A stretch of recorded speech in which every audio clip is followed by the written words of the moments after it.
Құрметті mijozlar, біздің районлық Мойнақ районы универсалдық қызметтер маркасында қазіргі күнде әрбір айда тағдырда жөнелісінде ажыратылған кредитіміз бар. Кешегі президентіміздің 5 февраль күнгі нөмірі 49 салық қарарына асас районымыздың ауыл құдыққа айлануына байланысты пайыз ставкілерін 12%-ға түсірді.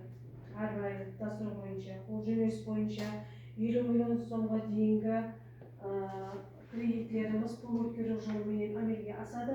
Тек 10 миллионға дейінгі кредитіміз пластик картасына салып берілетін болды. Енді 50 миллионнан жоғары 100 миллионға дейінгі шаруашылық бойынша, мал шаруашылығы бойынша бұлар енді сертификаты бар, пародный маллар бар, нәсілі маллар, соларға ғана беріледі 100 миллион кредитіміз. Енді бұл кредит бойынша қай жерге мұражат етуімізге болады деген уақытымызда бірінші өзіңіздің аймағыңыздағы әкім жәрдемшілеріңіз бар. Сол әкім жәрдемшілеріңізге барып, айла кредит өзінің платформасы бар. Сол арқылы, платформа арқылы бұл кредитлерді документ тапсырып рәсімдестіруіңізге болады.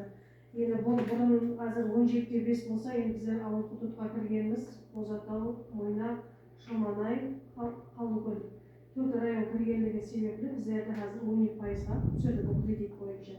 Сол кредит бойынша енді бұл жерде жөнелістеріміз іздеп шығару, қызмет көрсету, шаруашылық бойынша әрқайда өзіңіздің жөнелістеріңіз бойынша тәжірибелікті бастауға болады. Сол кредитті алып.